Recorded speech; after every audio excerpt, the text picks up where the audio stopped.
British media was all aflutter because of something that was happening in the US that here in the US we were not talking about at all. That's right. You may be aware that if Donald Trump wins, there will be a number of consequences to this, which we need not unpack. But one consequence which you may not be aware of is that because of something that's happened in the last 2 weeks, diplomatic relations between the US and UK and the ability of Britain's Prime Minister Keir Starmer and Donald Trump as US president will be absolutely fundamentally jeopardized by a decision that was made by the Labour Party, not by Keir Starmer himself, to coordinate a trip for a number of current and former Labour Party staffers and activists in their spare time to go and knock on some doors for the Democrats in one or two swing states. Now, you may be aware that people outside the US, in particular in the UK, but elsewhere as well, are quite interested in the US election. You may be aware that some people from different parties have sympathies with different parties in the US. And broadly speaking, although this is broken down quite a lot to be fair to the Tories, who are not all mad, the Republicans and the Conservatives have been broadly aligned, and the Labour Party and the Democrats have been broadly aligned. And at every election, for as long as I can remember, some people have gone over to just help out and knock on doors and volunteer.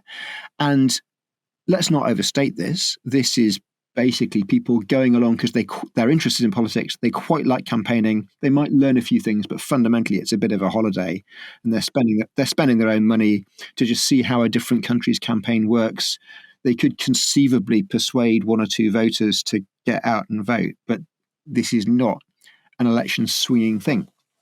But it became known that the Labour Party's head of operations put a post on LinkedIn to say, which I actually saw before it was news, but I didn't respond to say, we're trying to organise a trip. We've got 10 spaces left. You have to pay for your own flights and stuff, but we'll sort your accommodation. Come and help out. And because she was a Labour Party staffer, this suddenly became news because the ruling Labour Party is trying to influence the election of an ally and jeopardize its relationship with the possible future president, who, of course, they are campaigning against. And this became an actual story where we talked about a diplomatic incident. And then Donald Trump had his lawyers write to, I'm not quite sure who they wrote to, but trying to claim that this was election interference by... Yeah, whatever crackerjack lawyers left at the end of Trump's various failed legal adventures. Yeah, I mean, in the end, you can get a lawyer to argue anything. And I think, Emily, you will know better than me, but I did a bit of a search. This wasn't really news in America.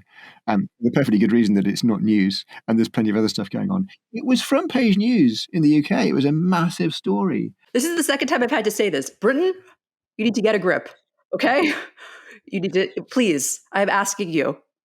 There's a lot going on in the world, okay? You don't need to do this. You don't need to find fake things to get angry about. There are so many real things to be upset about.